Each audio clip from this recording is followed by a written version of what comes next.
un nuevo momento para América Latina. La llegada de Donald Trump ha generado muchos temas sobre la mesa. La posibilidad de que Marco Rubio sea designado como el secretario de Estado, claro que ha despertado interrogantes en nuestra región, sobre todo en Venezuela, considerando cuál es la posición que ha marcado el señor Rubio respecto a los líderes de esta parte del mundo, ¿no? Sobre todo Nicolás Maduro. Hay una confrontación casi abierta, o ha habido una confrontación casi abierta en los últimos años desde el lado diplomático, si se quiere. Sin embargo, se hizo posible esta realidad. Donald Trump nominó a Marco Rubio y veremos qué impacto habrá detrás de esto. Pero vamos a hablar también sobre otro asunto importante, el posible amiste, entre comillas, reconciliación entre Nicolás Maduro y Luis Ignacio Lula da Silva. Declaraciones que dejaron muchas cuestiones durante la semana del señor Lula. Hablaremos de esto con un especialista en la materia. Él es abogado y analista internacional, sobre todo un amigo de la casa. Estamos hablando del señor Wilmer de Pablos, con quien tenemos el lujo de conversar en esta jornada. Bienvenido a Prensa Alternativa, Wilmer. Gracias, Enzo, a Prensa Alternativa, por supuesto, a Lorenzo y a todo el equipo que siempre nos acompaña el día jueves a esta hora. Encantado de estar nuevamente aquí con ustedes. Gracias por tu presencia, Wilmer. Y el tema que nos ha reunido en esta charla tiene que ver con Marco Rubio, este señor que despierta muchas interrogantes, incomodidades y demás. Hablamos del posible secretario de Estado de los Estados Unidos en el periodo de Donald Trump. Ha sido nominado, veremos si es que esto se confirma, se consolida.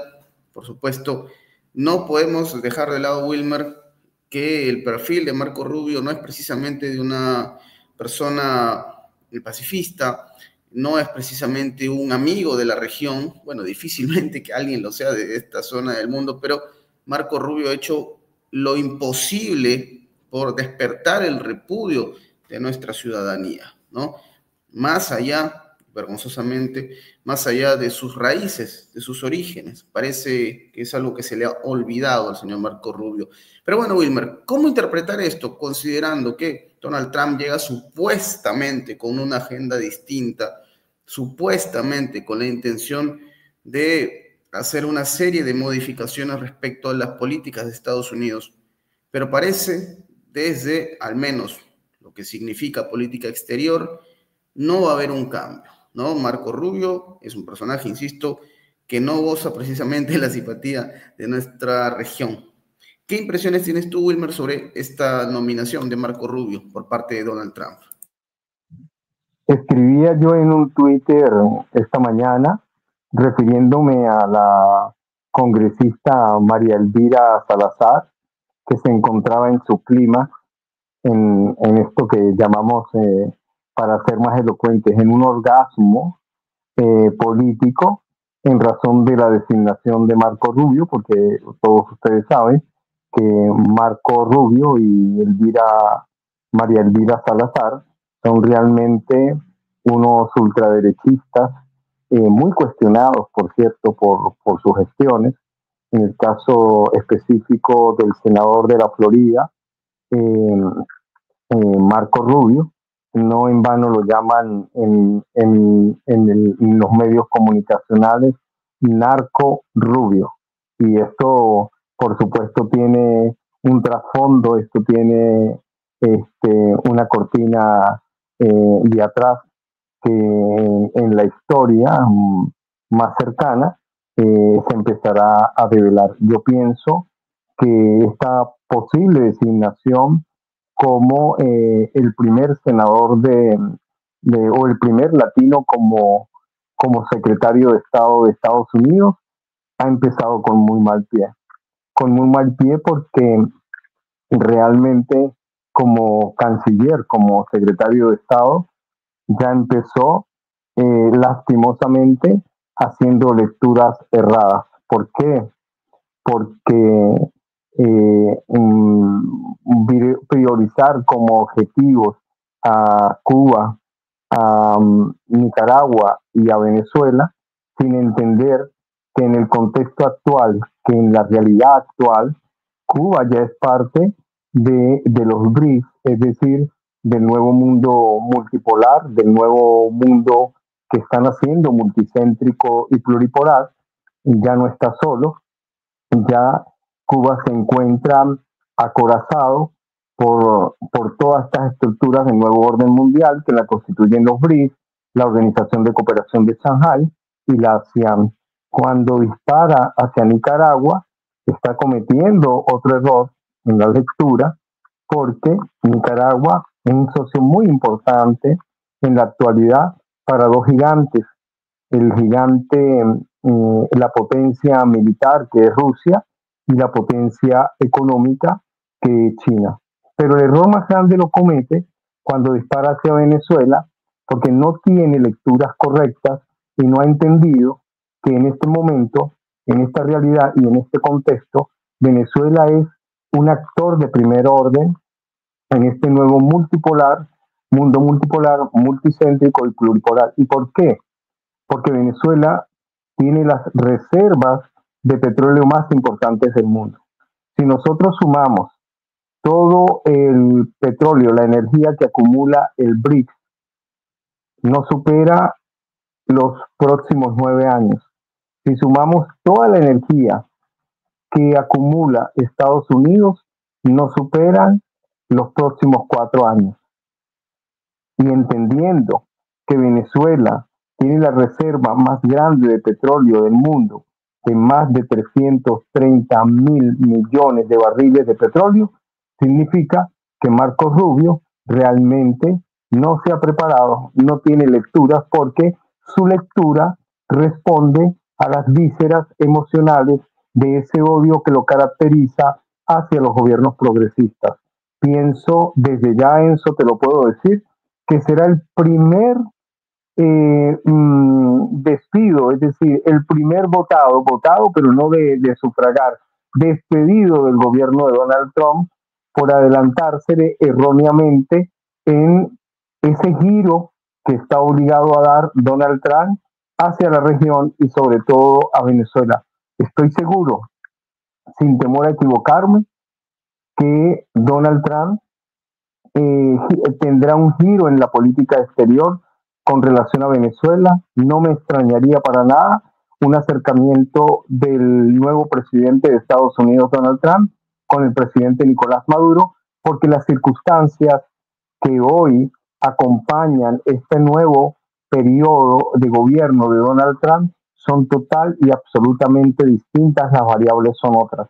El tema que tiene Donald Trump hacia adentro de Estados Unidos, vale decir, el tema de inflación, el tema de la migración, el tema económico, el tema financiero. En Estados Unidos se cierran bancos, todos los días los bancos regionales se cierran, se caen, la inflación creciente, la deuda que supera los 31 billones de dólares y cuyo mayor acreedor es Japón y China, lo ponen en un contexto muy difícil, entendiendo siempre que Estados Unidos sigue siendo una potencia nuclear y que sigue siendo una potencia tecnológica y que además tiene un arma eh, que es muy fuerte, que es el tema del monopolio occidental de la desinformación de sus corporaciones, de sus laboratorios de guerra sucia, sus anclas, pero la verdad verdadera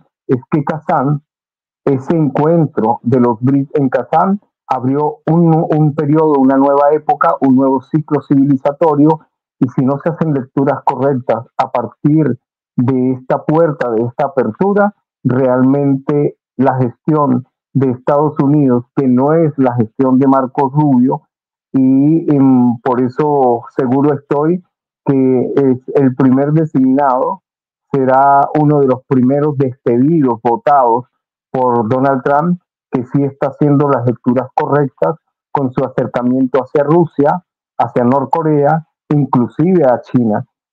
Pienso que va a dar un giro en la región y que no nos sorprenda realmente, porque Trump siempre ha sido un hombre que nunca se le puede marcar de forma lineal, porque su actuación política siempre es de picos que suben y que bajan, ¿no?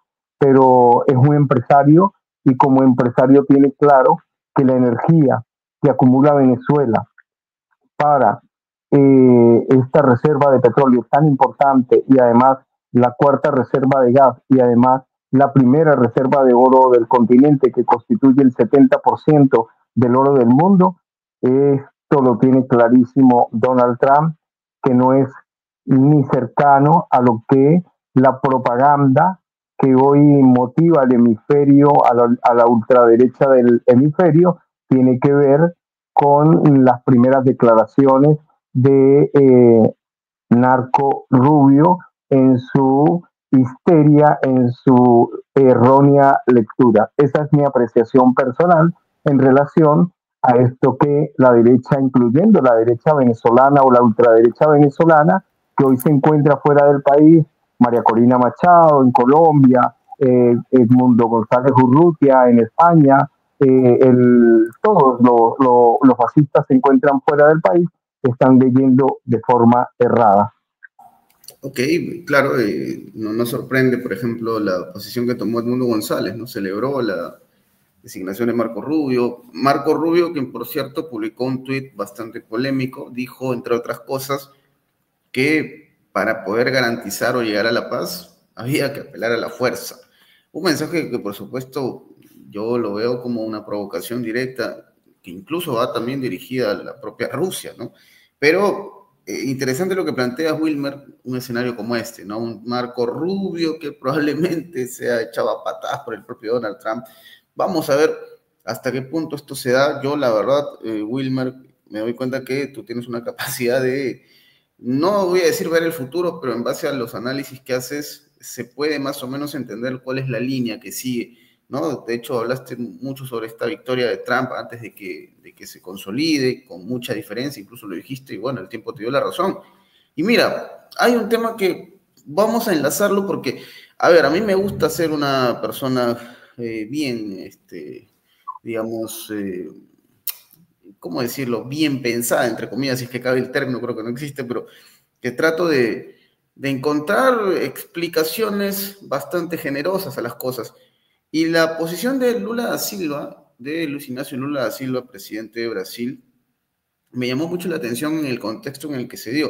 A ver, vamos a poner al público más o menos en autos y que entiendan a qué me refiero. De hecho, ya lo deben saber porque han consumido prensa alternativa, pero el presidente Lula da Silva, sorpresivamente, habló de una nueva postura respecto a Venezuela y sus asuntos. Claramente lo dijo él, son asuntos internos, dio a entender que a él no le corresponde inmiscuirse en lo que pueda estar pasando en Venezuela porque él tiene sus propias urgencias. Hablaba de Brasil claramente. Un mensaje que dista, por supuesto, de su asesor, ¿no? Quien había sido muy crítico, el señor Amorín, con el gobierno de Nicolás Maduro. Y la verdad que sorprendió a muchos esta postura de Lula da Silva, casi tratando de voltear la página, tratando de no echar más, digamos, leña, ¿no? Entonces, esto generó una respuesta de Nicolás Maduro, quien, vamos a decirlo así, aplaudió, entre comillas, la posición de Lula da Silva, le pareció correcto, pero yo me pregunto, Wilmer, si es que esto tiene que ver acaso con la llegada de Donald Trump y con el hecho de que la administración Biden ya va de salida, porque me quedaba muy claro que yo no estoy diciendo acá que el señor Lula da Silva sea una persona capaz de ser persuadida y sea una marioneta en absoluto, pero me quedaba muy claro que había una presión tremenda por parte de Occidente, del hegemón, para que haya una posición no muy amigable por parte del gobierno brasileño con Venezuela. Una posición que creo yo era respaldada por la administración Biden. Ahora, en este terremoto, entre comillas, para los demócratas, en los que se confirma la derrota de Kamala y llega Donald Trump, yo me pregunto, Wilmer, si esto tiene una explicación que va por ese lado. La llegada de Trump, un Lula que entre comillas se siente liberado y decide no exacerbar los ánimos, calmar las aguas con su par venezolano Nicolás Maduro, con quien había una muy buena relación, hay que decirlo, hasta hace algún tiempo, ¿no? ¿Qué impresiones tienes tú, Wilmer, sobre este este cambio, esta nueva percepción que tiene Lula da Silva de las cosas, al menos en lo que corresponde a Venezuela? Sí, la palabra que buscaba Enzo para definir tu trabajo es coherencia, es decir, el hilo de las cosas. Esa era la palabra que estabas buscando. Y hay que de verdad ser coherente. Hemos analizado la posición de Lula da Silva antes, del encuentro en Kazán, la reunión, la 16ª cumbre de los BRICS, donde Venezuela aspiraba la membresía para ser miembro pleno del BRICS, entendiendo que nosotros somos miembros asociados y que Venezuela tiene unas extraordinarias relaciones bilaterales con todos estos países, incluyendo con Brasil, Rusia, India, la China, Sudáfrica, Egipto, Etiopía, Irán, Emiratos Árabes y Arabia Saudita. Es decir, nosotros somos miembros asociados de un bloque muy importante que además está vinculado a la Organización de Cooperación de Shanghái y la ASEAN, donde tenemos extraordinarias relaciones en lo que es Eurasia, en lo que es el Asia-Pacífico, ¿no?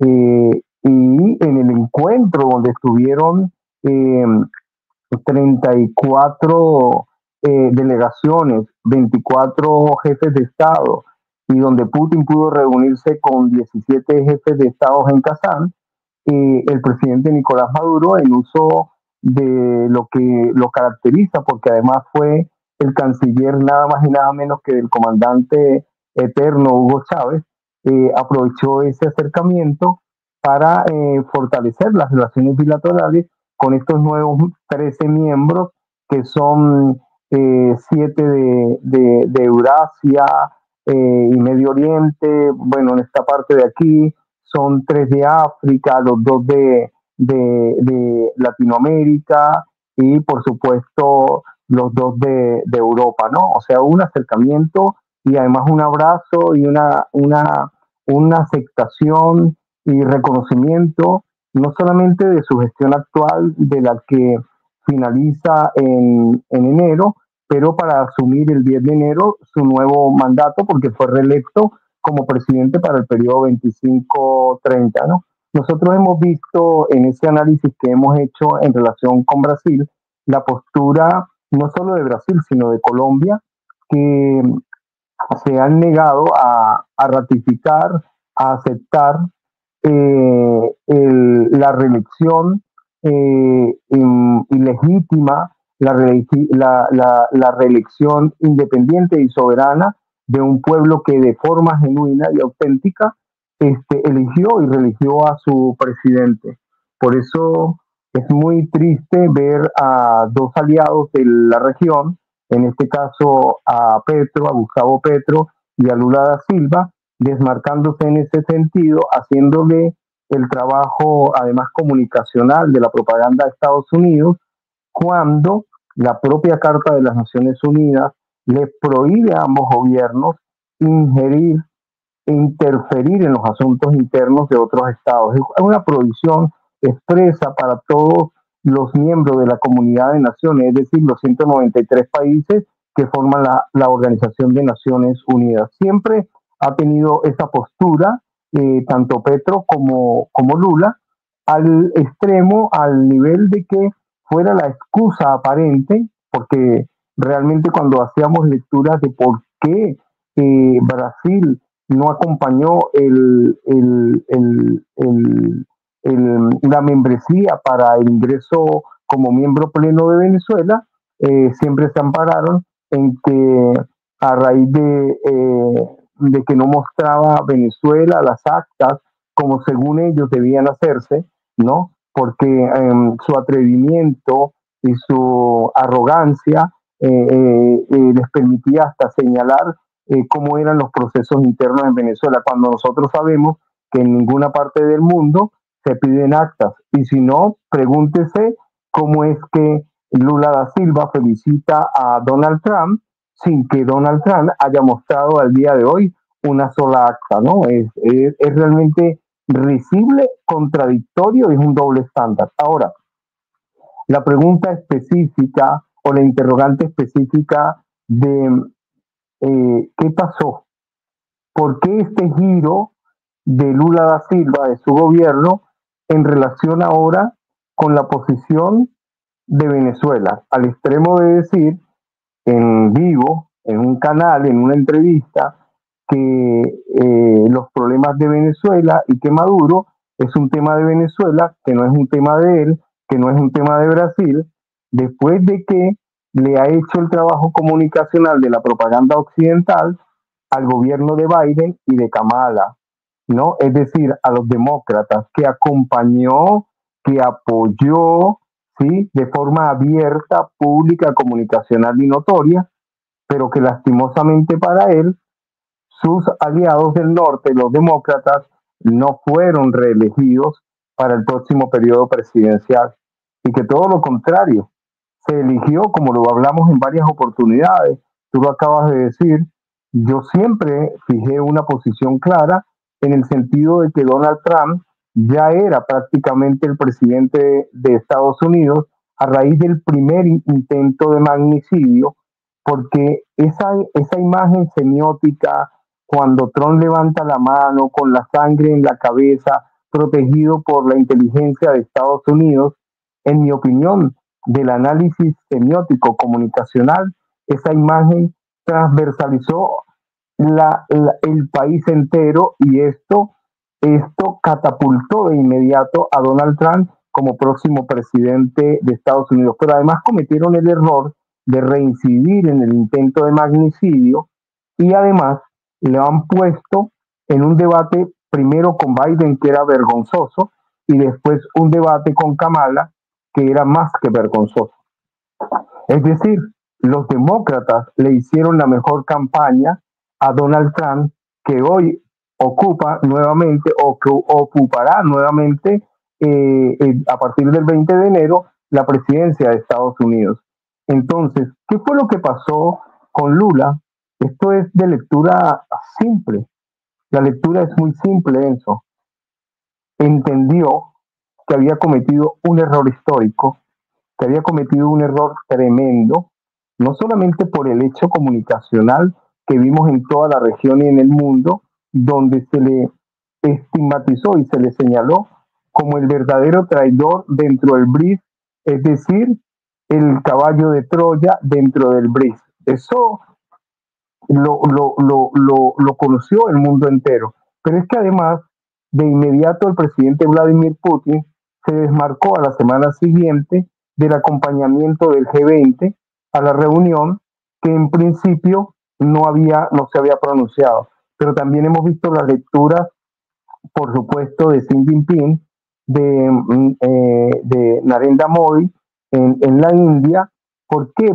Porque se entiende que ese famoso veto, entre comillas, tú sabes, la posición la he manifestado públicamente, que en mi opinión no es un veto, que el veto no puede ser una institución dentro del nuevo orden mundial, del nuevo orden naciente. ¿Por qué? Porque estaríamos repitiendo las estructuras y los errores que se cometieron después del 45, el nacimiento del Consejo de Seguridad y de Naciones Unidas, que realmente yo dije, estamos en presencia de un diferimiento, esa fue la palabra que utilicé y la reitero, porque ese diferimiento está pronto a acabarse, porque Venezuela no puede ser excluida de la ecuación energética si se hacen lecturas correctas dentro del nuevo orden mundial. Te repito, al BRICS, a todos los países del BRICS en conjunto, les quedan con el nivel de consumo energético que se está haciendo, sobre todo con países con más de 1.400 y 1.500 millones. Estamos hablando prácticamente de la mitad de la población mundial, de más de 4.000 millones que están consumiendo energía, no superan los 9 años. Y si hablamos específicamente de Estados Unidos, estamos hablando de energía que solo tienen para 4 años. Entonces, este actor de primer orden que se pone al frente se llama Venezuela. Y lo decimos con humildad, pero lo decimos con asertividad, porque de no tener nosotros la visión clara y estratégica, por supuesto, ese orden, ese mundo unipolar decadente que se encuentra en su fase más peligrosa, nos vería y haría de nosotros, por supuesto, el objetivo estratégico de mayor ataque y alcance en este momento en la región, porque además en las lecturas hechas por los guerreristas que acompañan a Biden y que acompañan a Kamala, Venezuela está como el próximo, o la fachada de Venezuela, la fachada atlántica, en razón del conflicto con la Guayana, por la Guayana Esequiba con la República Cooperativa de Guyana, nos tienen visualizados como el próximo frente de guerra en la región. El presidente Nicolás Maduro jamás caerá en esto. Y por eso con mucha sencillez, además, porque caracteriza esto a nuestro presidente obrero, del que nos sentimos muy orgullosos, decía en el programa del lunes pasado que después de haber oído las declaraciones de Lula y además de su canciller, que también se pronunció, diciendo que Venezuela es un vecino importante, que es un vecino, perdón, que es un vecino grande e importante de la región. Imagínate el cambio de relato en la comunicación, totalmente distinto a lo que se decía hace una semana. ¿Por qué? Porque la llegada de Donald Trump, que no es amigo de Lula, que Lula no lo acompañó, lo obliga a fijar una posición distinta en la región de cara a que sus amigos los demócratas, a los que le hizo la tarea, a los que le hizo el mandado, no solamente deslegitimando la voluntad de nuestro pueblo soberano, sino que además impidiendo a través de su voto el ingreso de Venezuela a los BRICS como miembro pleno. Pero es que realmente a Venezuela no la para nadie, porque Venezuela, en sus extraordinarias relaciones bilaterales, es un actor de primer orden dentro de la ecuación económica energética, y por esa razón es que Lula ha dado un giro, ¿sí?, en el relato hacia Venezuela. Venezuela nunca ha sido enemigo, ni pretende serlo, del pueblo brasileño. Somos amigos, lo hemos acompañado siempre, inclusive fuimos los primeros al frente cuando Lula fue atacado por el lawfare, cuando Dilma Rousseff fue atacado con el impeachment, cuando Bolsonaro le impidió a su propio pueblo recibir oxígeno. El pueblo de Venezuela estuvo allí al frente acompañando, y lo seguiremos acompañando porque entendemos las grandes diferencias que existen entre el tema de la política y lo que nosotros llamamos la diplomacia de, para y con los pueblos. Los pueblos del sur debemos acompañarnos, seguirnos y caminar de hombro a hombro, porque estamos en un proceso importantísimo de transformación de cara al nuevo orden mundial, de cara al nuevo mundo multipolar y pluricéntrico. Correcto, y bueno, en ese sentido, Wilmer, acotando lo que dices, ¿no? Justo hicimos un informe sobre esto porque el propio Lula da Silva había aclarado que él por ningún motivo, y lo dijo, ¿no?, lo descartó abiertamente, no se romperán relaciones con Venezuela. Fue muy claro Lula da Silva al referirse a esta situación, ¿no? Entonces, hay que entender mucho el contexto y, como tú mencionas, Wilmer, estos nuevos momentos que se acercan. Pero yo igual me pongo a pensar en este escenario, Wilmer, porque, a ver, hasta este punto, digamos, con una nueva, un borrón y cuenta nueva, entre comillas, entre Brasil y Venezuela, para muchos esto simboliza, bueno, ¿será que con esto Venezuela se encamina sí o sí a hacerse miembro pleno del BRICS? Esto va a hacer que las dinámicas cambien. Eso seguramente es el interés ahora mismo de muchos de nuestros seguidores que son de Venezuela, precisamente, que ven en esta posibilidad un halo de esperanza. Dicen, probablemente esto tenga que ver, pero claro, te encuentras con el otro lado de la mesa, porque tienes a un Donald Trump que claramente quiere, digamos, recomponer, ¿no?, estas relaciones, pero aparece esta posibilidad de una Venezuela que podría convertirse en miembro pleno del BRICS, y claramente, yo me pregunto hasta este punto, Donald Trump dirá, bueno, algo hay que hacer, ¿no? Porque es una situación que a él le preocupa y mucho.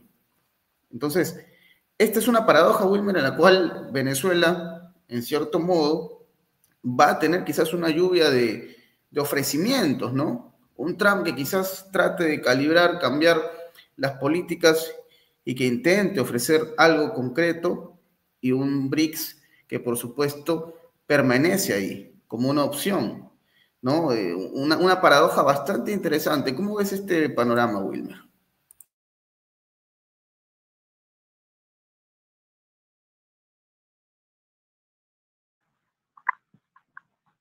Venezuela, Venezuela, como tú lo sabes, Enzo, como lo saben todos, porque hemos conversado de esto en varias oportunidades, Venezuela, al igual que Rusia, ha sido atacada desde el hegemón norteamericano y sus aliados con las medidas coercitivas unilaterales que nosotros erróneamente llamamos sanciones. Venezuela y Rusia son los países más sancionados. Rusia supera las 19.000 medidas coercitivas unilaterales. Venezuela son 947. Siempre nuestro viceministro que lleva el observatorio de medidas en Venezuela nos pone al día sobre cada detalle, y nos da insumos para el análisis, ¿no? Que es tan importante, que es el viceministro William Castillo, que es uno de los viceministros del Ministerio de Finanzas. Nosotros estamos de acuerdo a los últimos informes del Banco Mundial, del Fondo Monetario Internacional, inclusive un reciente informe de Naciones Unidas y de la Comisión Económica para América Latina, la CEPAL. Venezuela tiene más de 13 trimestres de crecimiento y se había proyectado un crecimiento del 5%, vamos por el 8%.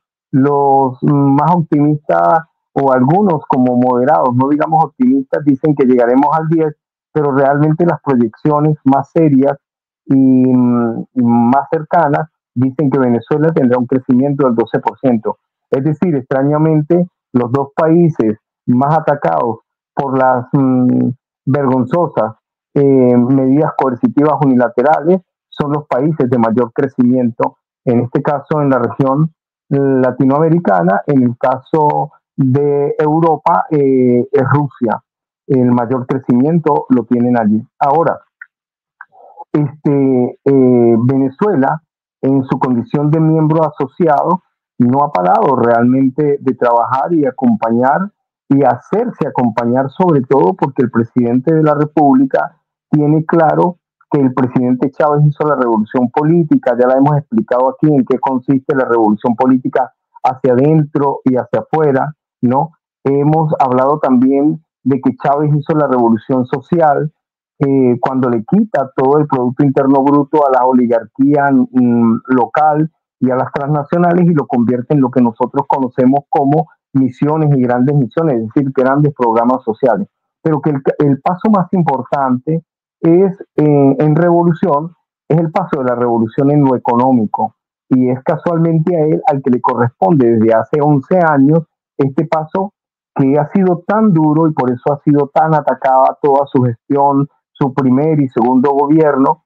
Y en el marco del contexto de la apertura de una nueva época, de un nuevo ciclo civilizatorio que se abre con la consolidación del BRICS, la alianza de la Organización de Cooperación de Shanghái y la ASEAN, Venezuela, como ese actor clave de energía, porque no puede ser excluida de la ecuación energética, Venezuela, independientemente de que hoy no ocupe la, la membresía plena del BRICS, Venezuela es un actor que en su situación real, de hecho, actúa y funciona como un actor pleno dentro del BRICS, independientemente de la membresía. Hemos escuchado recientemente al secretario de Estado, o mejor dicho, al canciller de Rusia, Sergei Lavrov, decir que Venezuela, entre otros países, entran en el análisis de la membresía plena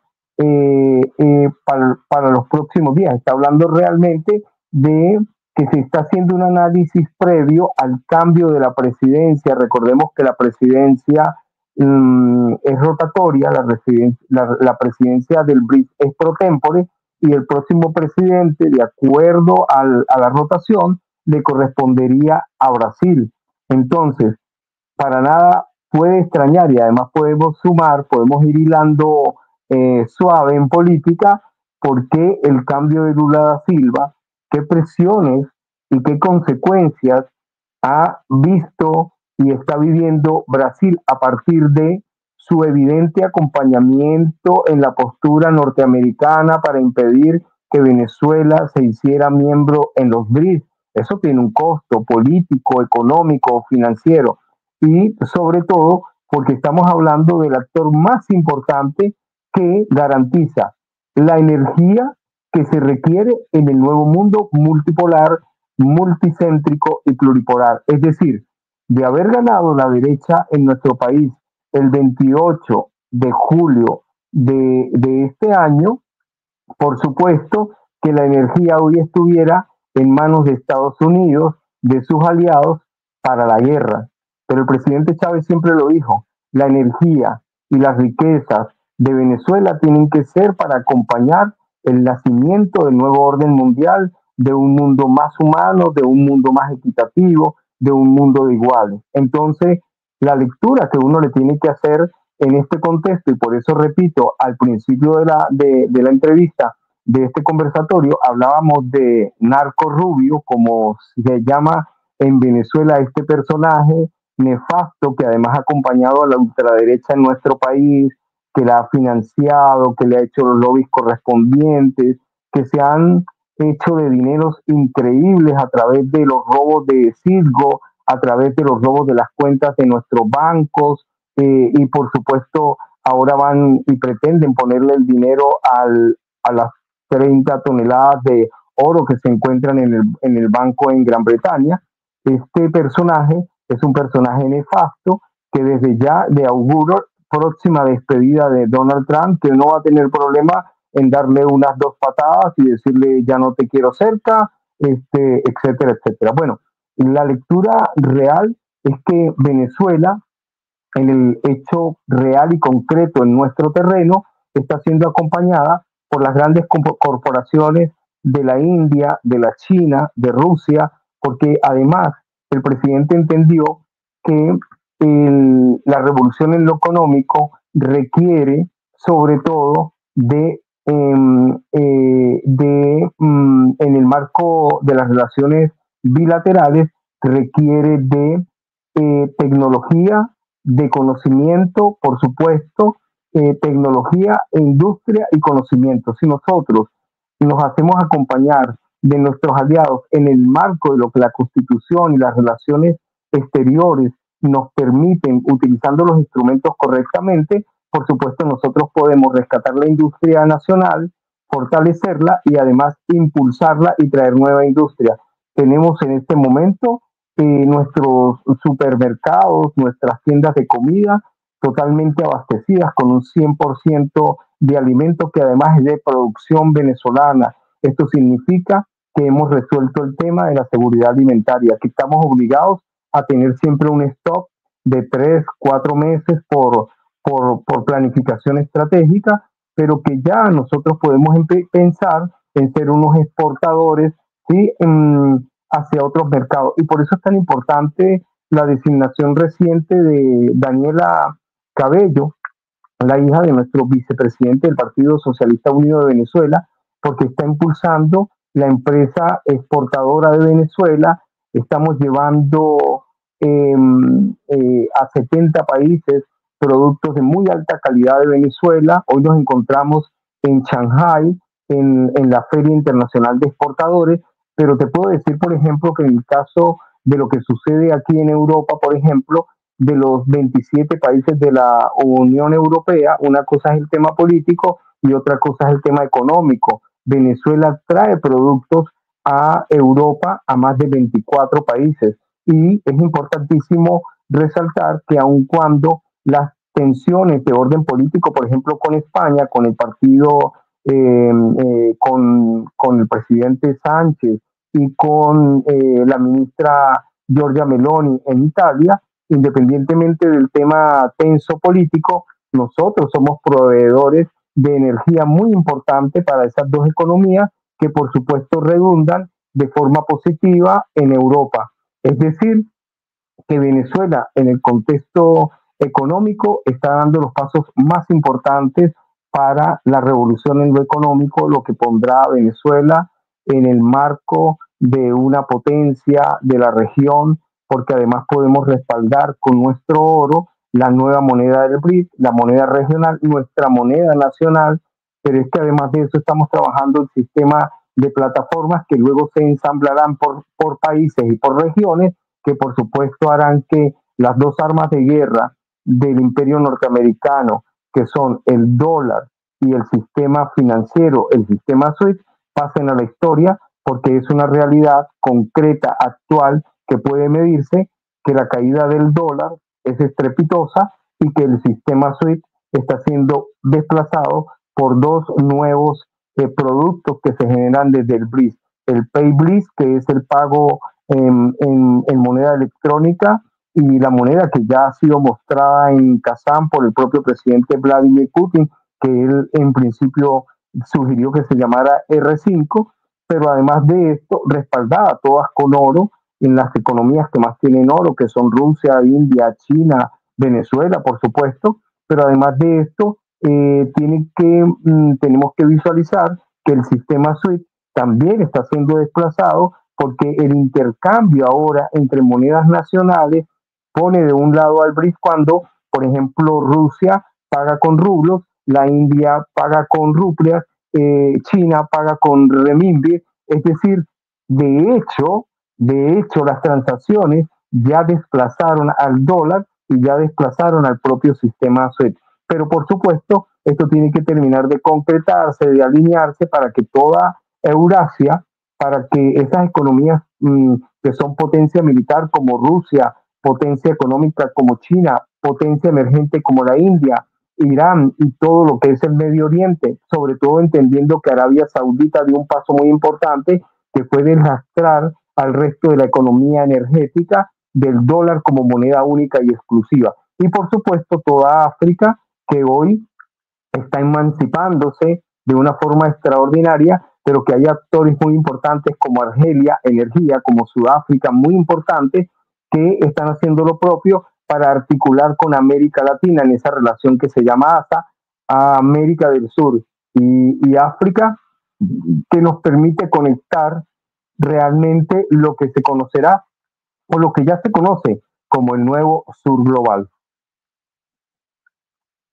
Vienen tiempos nuevos, es algo que nosotros celebramos desde este espacio, celebramos y bueno, me quedo pensando también en este escenario planteado, ¿no? El próximo 2025, el próximo año, una cumbre del BRICS en Brasil sería hermoso realmente que en este momento se concrete lo que se ha venido contando en este espacio. Pero bueno, Wilmer, esta conversación como siempre ha sido enriquecedora contigo, tenemos siempre esta visión tan de la patria grande, que es algo que a nosotros nos hace sentir, nos da ese sentido de pertenencia, nos hace sentir, digamos, vinculados con nuestra audiencia.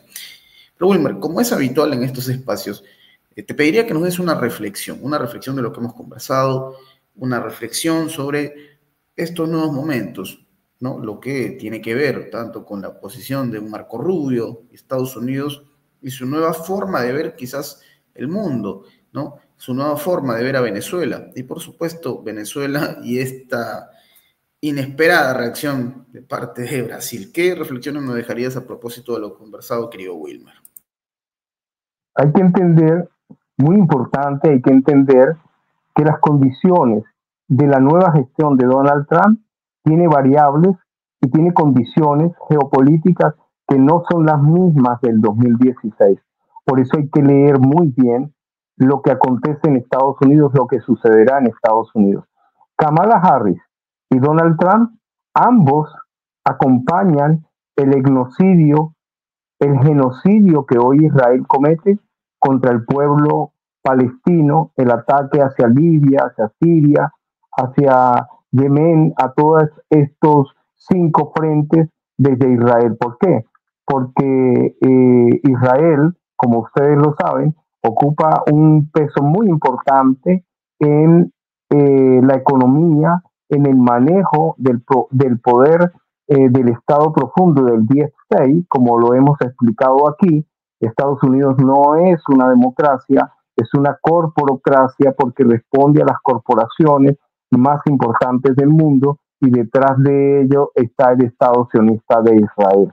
Es importantísimo entender que de haber ganado Kamala o de haber ganado Trump, en este sentido, ellos van a acompañar este genocidio contra el hermano pueblo palestino y por eso es tan importante lo que hoy se hace desde Venezuela cuando se convoca a una cumbre, a un foro parlamentario recientemente, pero antes fue un foro de intelectuales, de comunicadores, de escritores, antifascistas, neofascistas y otras formas de discriminación, porque la derecha, la ultraderecha y el fascismo crea una internacional fascista, ¿no? Y lo hemos visto, por ejemplo, en el caso de la región aquí en Europa, por ejemplo, hemos visto a Vox en España, hemos visto a Giorgia Meloni en Italia, hemos visto a Le Pen en Francia y otros. Y además nuestra vicepresidenta decía que del propio estudio del Instituto de Rosa Luxemburgo se evidenciaba que de los 27 países de la Unión Europea, 24 están infectados y afectados, realmente institucionalizaron el fascismo como una nueva forma de expresión. Y por eso es tan importante el foro que hoy se acaba de concretar en Venezuela y por eso es que Venezuela está llamando a una internacional antifascista en el mundo entero, al que asistieron 1.400 delegados de todas partes del mundo de 70 países. Hay que leer correctamente lo que está sucediendo en este contrapeso del fascismo y del antifascismo al que estamos obligados a hacerle el contrapeso de todos nuestros espacios. Ahora bien, hay que entender que Donald Trump prometió en 24 horas, una vez asuma el 20 de enero, de inmediato acabar, finalizar el conflicto de Ucrania, que él considera que fue un error de la administración Biden, pero además de esto considera que la OTAN debe desaparecer. Hay que visualizar qué pasará realmente en relación con esta promesa que fue pública. En el caso de China, en el caso de Taiwán, en el caso de estos frentes que abren contra la China, la potencia económica, hay que visualizar realmente cuáles son los pasos de Donald Trump, porque realmente ellos consideran y ven a la China, por supuesto, como su verdadero enemigo. Entonces hay que hacer lecturas en cuanto a esto. Y en cuanto a la región, hacia América Latina, por supuesto, esa posición adelantada de Narco Rubio en el sentido de su inmadurez política, de su poco nivel de lectura en la geopolítica, de una vez abriendo los frentes contra Cuba, contra Nicaragua y contra Venezuela, en mi opinión, no vienen del verbo de Donald Trump. Creo y considero que realmente en relación con Venezuela específicamente y sobre todo ahora con Cuba acompañada de los BRICS y el acercamiento de miembro asociado de Nicaragua, cambia la correlación de fuerzas y Trump tiene que pensar muy bien cómo relacionarse en el área internacional con estos países. Entonces, los invito simplemente a hacer lecturas muy serenas, ¿no? Sobre todo evitar la propaganda propia del momento de la llegada de Trump, sin dejar de perder de vista que Trump, por supuesto, ha sido un fascista que tiene una base muy sólida en Estados Unidos, una base fascista que lo acompaña Bukele en El Salvador, que lo acompaña un otro fascista en Argentina, ¿no? Pero que la situación y las circunstancias en lo que ellos consideran su patrio trasero, partiendo de la doctrina Monroe, son realmente distintas. Entonces, invitarlos a leer con mucha serenidad todo el acontecer de la geopolítica, porque como siempre lo hemos dicho, desde mi condición de coordinador general para América Latina y el Caribe de dos importantes organizaciones, Tesoro y la Federación Internacional de la Comunicación Popular, siempre he hecho lecturas y análisis que nuestros usuarios, tus usuarios de prensa alternativa, puedan digerir de forma clara, llana, transparente y potable posible, porque solo con visión geopolítica nosotros podemos liberarnos. La manipulación el sometimiento, la colonización ha sido más psicológica, ha sido más de guerra cognitiva que por las armas. Y nosotros estamos obligados, a partir de la comunicación que hacemos, que es una comunicación alternativa, darle la visión estructural a nuestros usuarios y usuarias, a los que leo y respeto muchísimo. Gracias por esas palabras, querido Wilmer. Y bueno, va a ser un lujo tenerte seguramente la próxima semana con nosotros para seguir revisando cuáles son estos cambios que se vienen. Hay quienes creen que estos 2 meses que le queda a la administración Biden en el poder puede generar una serie de accidentes, entre comillas. Hay que observar mucho lo que va a ocurrir de aquí a futuro. Y bueno, disfrutamos siempre de tu compañía, Wilmer. Te mando un abrazo desde aquí, a nuestro público también. Gracias por estar en sintonía con nosotros. Mi nombre es Enzo Enchante, esto es Prensa Alternativa. Los invitamos a suscribirse, compartir, comentar, darle me gusta al video, que es totalmente gratis. Nos reencontramos en una próxima oportunidad. Hasta pronto.